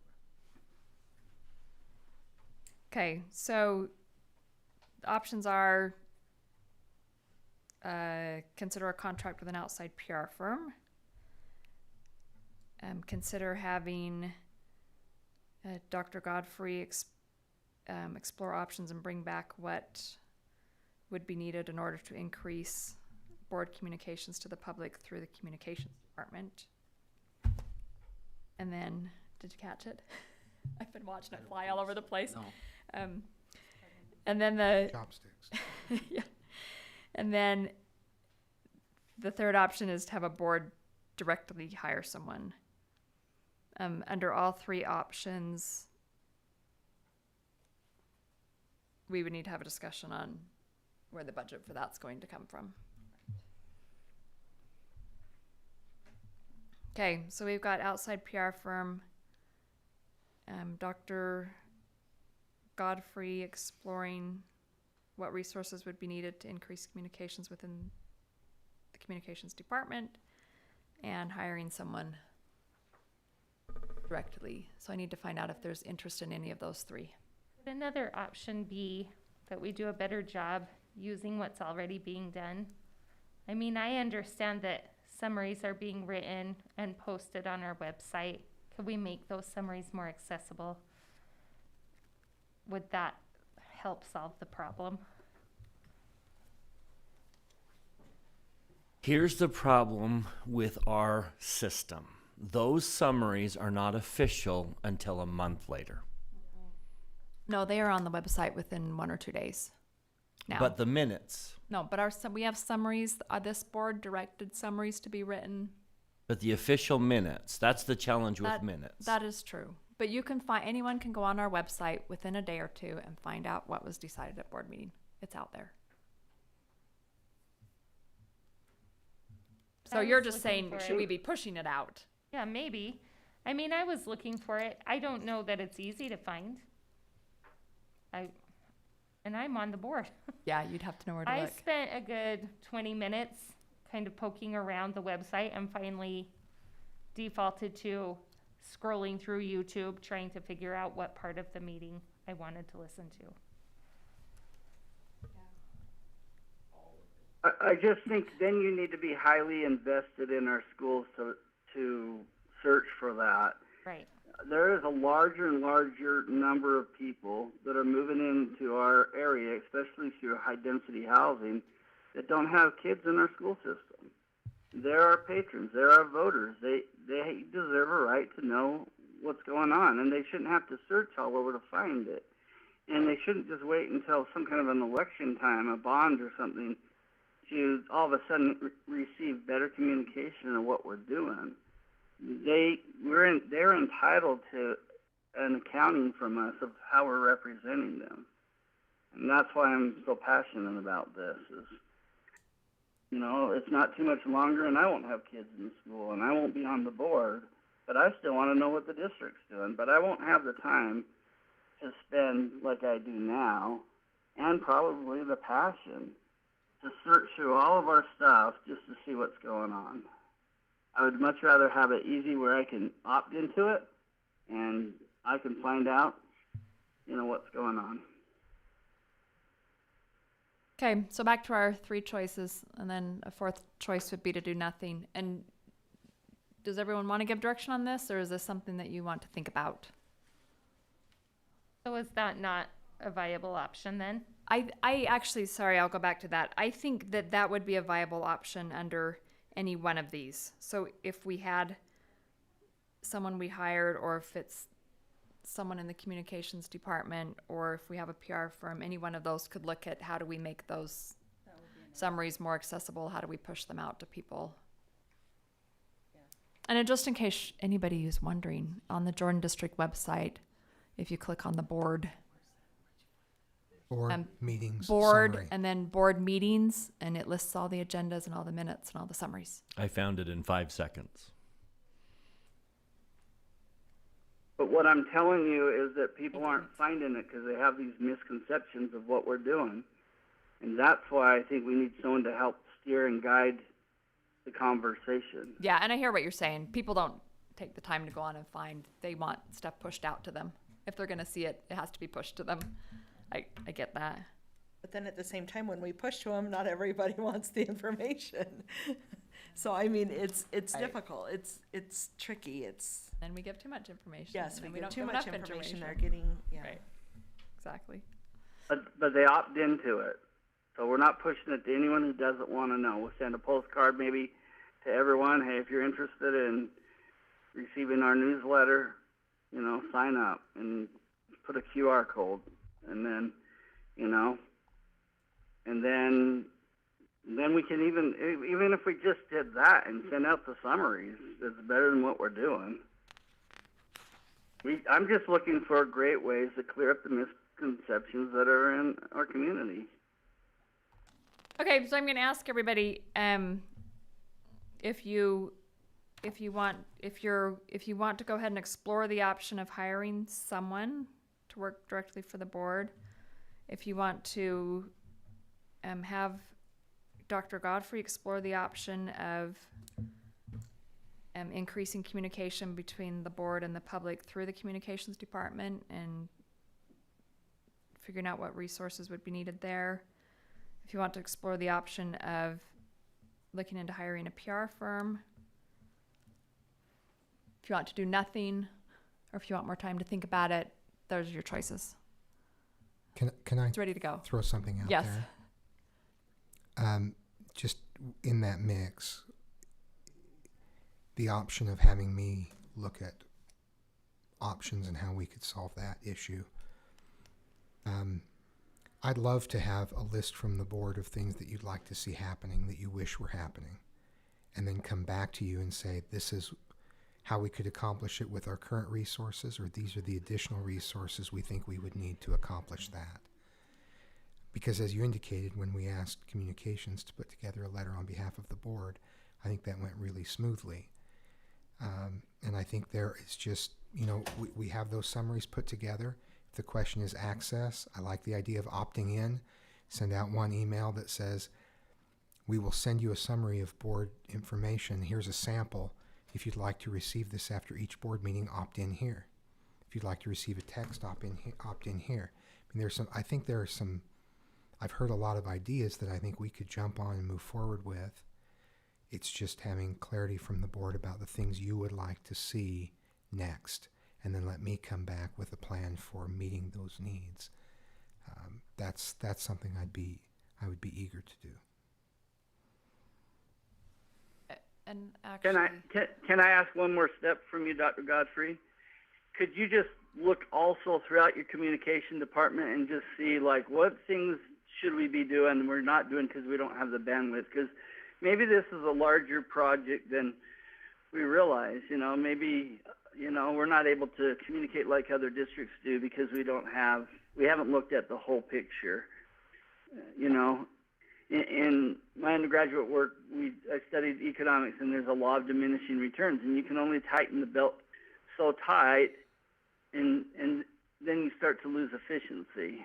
And so have we done that to communications, and not just communicating what the board's doing, but is there other things that we should be doing in our communications department that we don't because we have the barrier of financial problems in there? And that's certainly something we can talk about. We've talked about that on a regular basis, and we have 3 very, very skilled staff members, and that's why we're able to do so much and so well. Yeah. We do a lot of things no one else does, even though we do have a small group, because they're so good, so efficient, and bring such skills to the job. And I totally agree. Supercast is a good example of that. Like, there's so much good that's coming from that. Maybe if nothing else, it's just to push those out better, you know. And so, anyways. Well, maybe that's a discussion we need to have first. We need to decide as a board what communications would we even want from the board before considering what type of person we would need for that. Seems so specific to situations, you know. Yeah, I think if I just knew these are the things we'd like to see happening that aren't happening that we know we'd like to see, then we can certainly put that together and come back and let you know what we can do without additional resources and what would require additional resources. Okay, so how would everyone feel about discussing this at our next meeting if everyone comes prepared with what specific things they think that we should be doing to communicate more as a board? And we'll see if we can agree on a list and then decide where to go from here. If there are specific things you think we should be doing more as a board. I mean, Daryl started us out with the 3 things he suggested.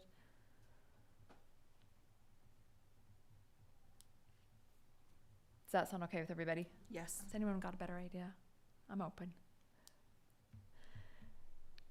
Mr. Robinson, would that be okay with you? Yes, for sure. Any step in any direction is good with me.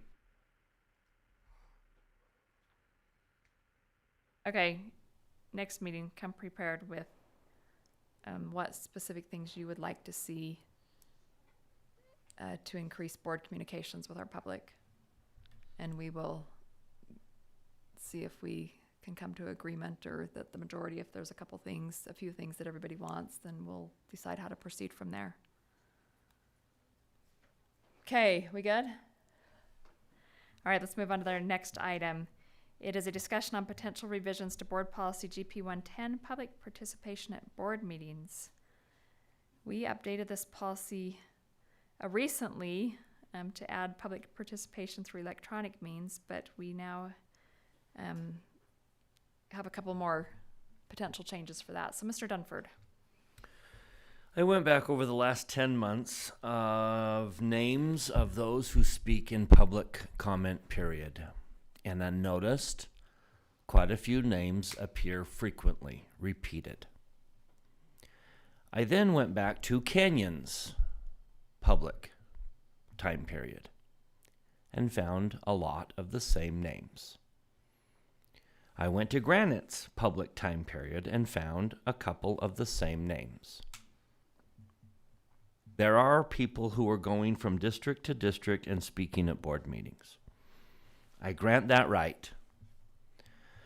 But there is a need and a public obligation. We have a public obligation to conduct the business of this district as well as hear public comment.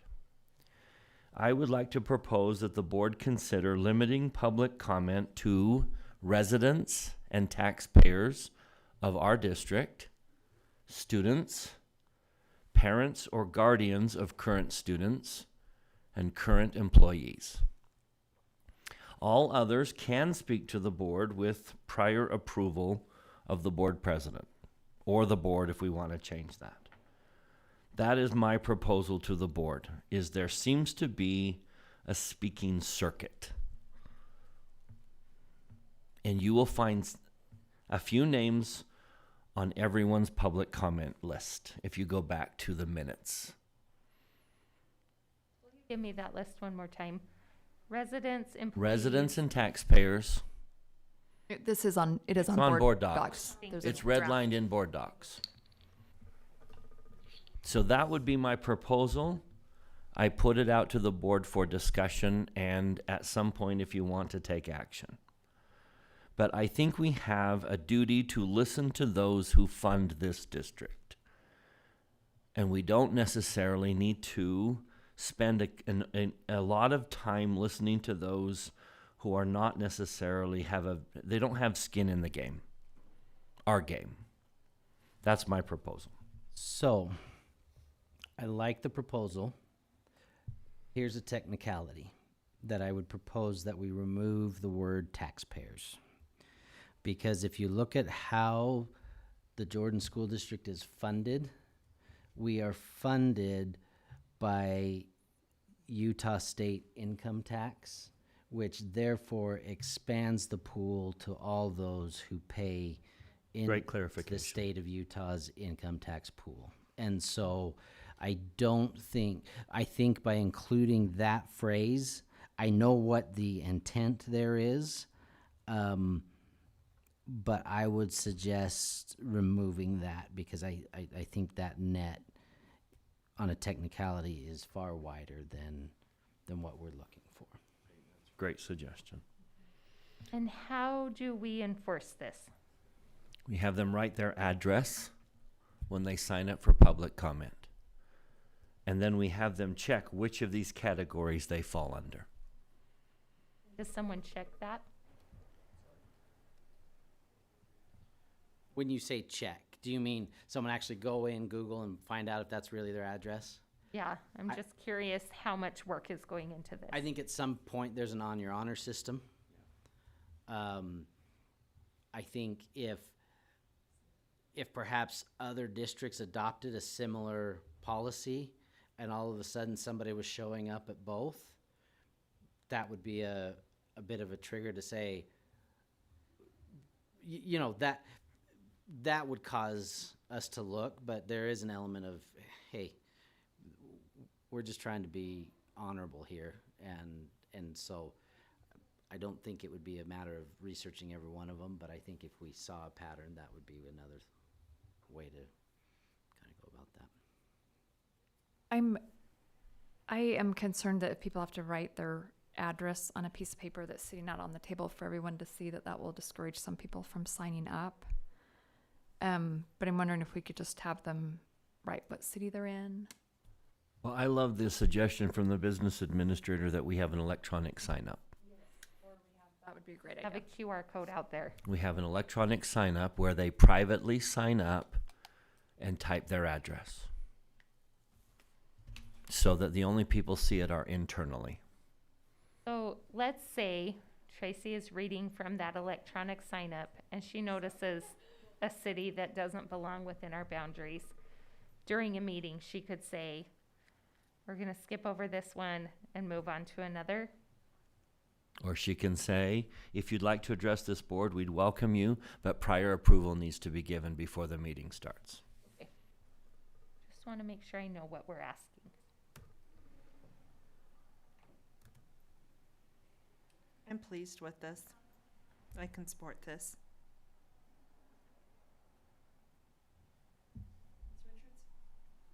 Yes. I support it. Mr. Robinson? Maybe I just ask the same question. What other boards are doing? Are other boards doing this? Or, I took the language How are right they- off of Canyons. how are they handling these same people? Yeah, I took the language right off of Canyons. They're doing the same thing. Okay, thank you. Okay.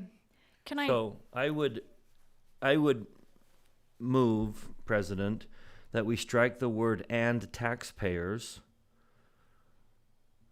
and that implied in this approval is that we request of staff to come up with a electronic sign-up system in which they are asked to provide their address as well as check which one of these boxes applies. Okay. Can I add a couple, while we've got this policy open, a couple of other suggested changes and get your feedback on it? One, we say speakers will be given 3 minutes to address the board. I would like to propose changing that to speakers will be given a maximum of 3 minutes to address the board. If we have a lot of people signed up, I would like to have the option open of, we want to hear from everyone, let's do 2 minutes. I like that. And that does match our, actually, I think our wording on our agenda says maximum of 3. So I noticed that the policy does not say, it just says 3. Okay, so maximum of 3. And then the other thing is over on the old number 6, which is the new number 7, is where it talks about the board will not take public comment on personnel issues or statements regarding character, professional competence, and the physical or mental health of an individual during board meetings, to add individual or group of individuals during board meetings. Great. Everyone, Wait, clarify, say that again. so it would read, and the physical or mental health of an individual or group of individuals during board meetings. So if So they weren't what- talking Like about the 5th grade teachers at a such and such elementary school. they weren't talking about Mrs. So-and-so, but they were saying all 3rd grade teachers at this school would be a group of individuals. Okay. Yeah. Because technically, I'm not speaking of an individual, but I am. Does that expand all the way to something is happening at this school? Is that, are you looking to, That's a good question, because, yeah, because you're right, a group of individuals, what define group? A group could be hundreds of people. That's a good question. But I was trying to stick with the spirit of this policy of not identifying specific people, is what I was trying to accomplish. And what you're trying to accomplish, Yeah, but there might be some repercussions to that. yeah. so you weren't looking to go that far? Okay. But again, I think Would the I board would want to go go that that far far? because if it's a matter of character or competency, then it may not belong in a public setting. If it's, I have a concern about something happening at this school, I think that's very different than I take issue with the character and the competency of that school. So I think that's the defining line is, we will not take comment on the character and competency of a group of people. That gets kind of tricky, because if you say you don't like something happening at a school, Is it all competency?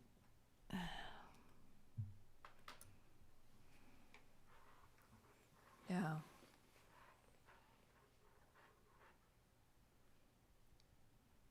I like the spirit in which you're trying to accomplish. I don't know the right wording for it. Okay, well, Keep we going. won't be voting on this till November, so we can bring it back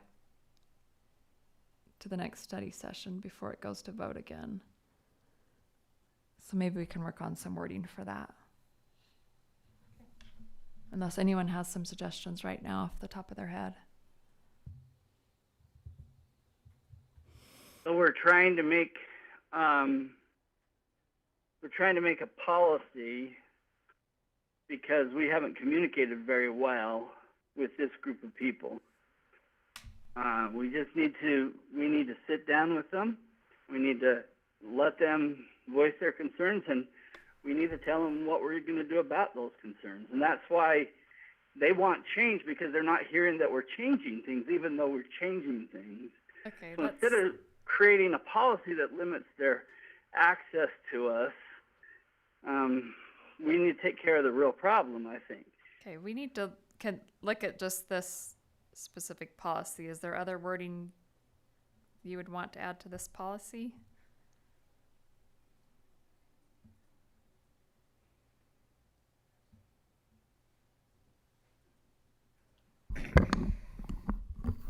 On the new 7, instead of saying communications regarding personnel issues, it should refer to those issues rather than just, if you want to address those issues, because personnel tends to think, oh, it's only about an employer. So that would just be one change.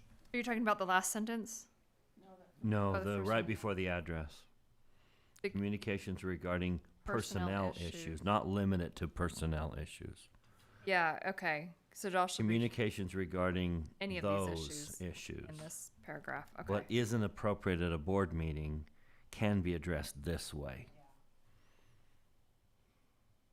Weren't you talking about number 7? Yeah, the new number 7. Just to make it clear that if you have issues, there is a way to communicate those. Just not in the open public comment period.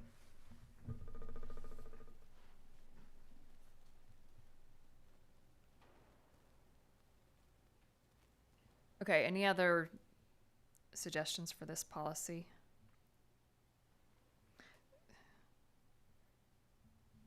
Let me just ask everyone one question. Number 6, the new number 6 is patrons presenting highly detailed or complex information are asked to provide a written outline of their comments for the board.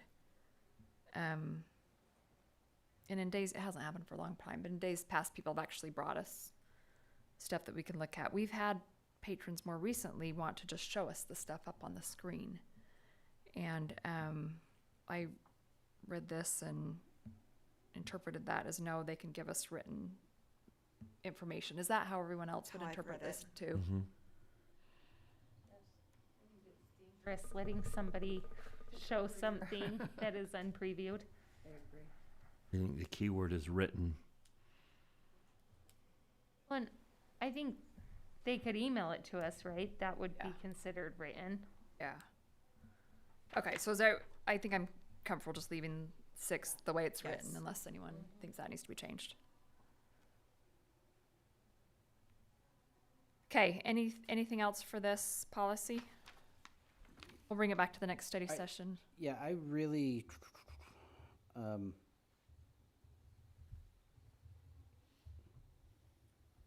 maybe it got left off.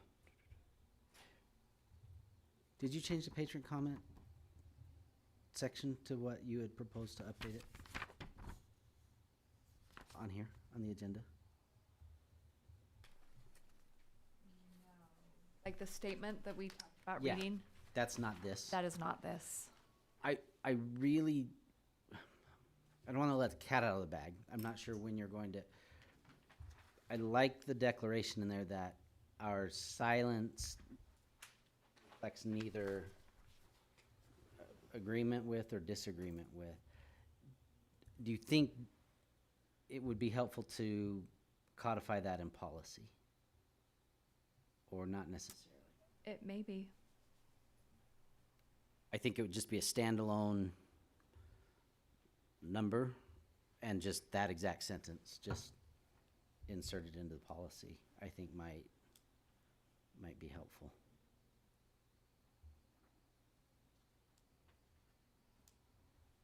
Let's add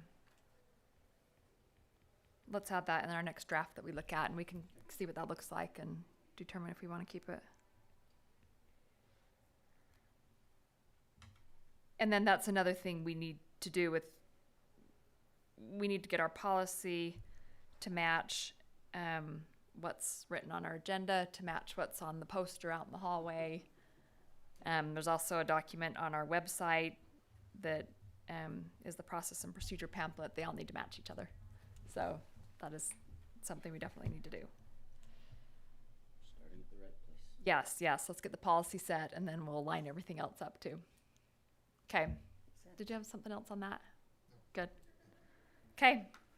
All right, let's take a break until our business meeting starts at 6:30. We have one item left. We're really gonna leave one item hanging. Don't.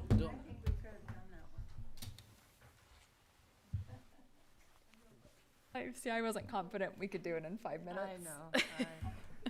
I think it'll take a little longer. There's very little we actually can get done in 5 minutes. I've never known anything.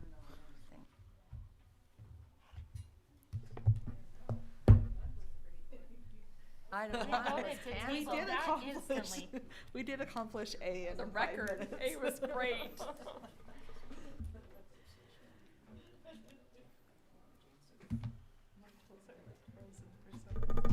Your toes are? My toes are, but I'm good everywhere else. Might have a toe warmer in my bag. I mean, it'll be like Oh, You guys are so ridiculous. My heavens. I'll just put my blanket over my toes. So I have some fuzzy socks. Oh, I don't have any toe warmers. I'm not stocked up for winter yet. Kidding me? I do have fuzzy socks though. Are you kidding me? It's 73 in here.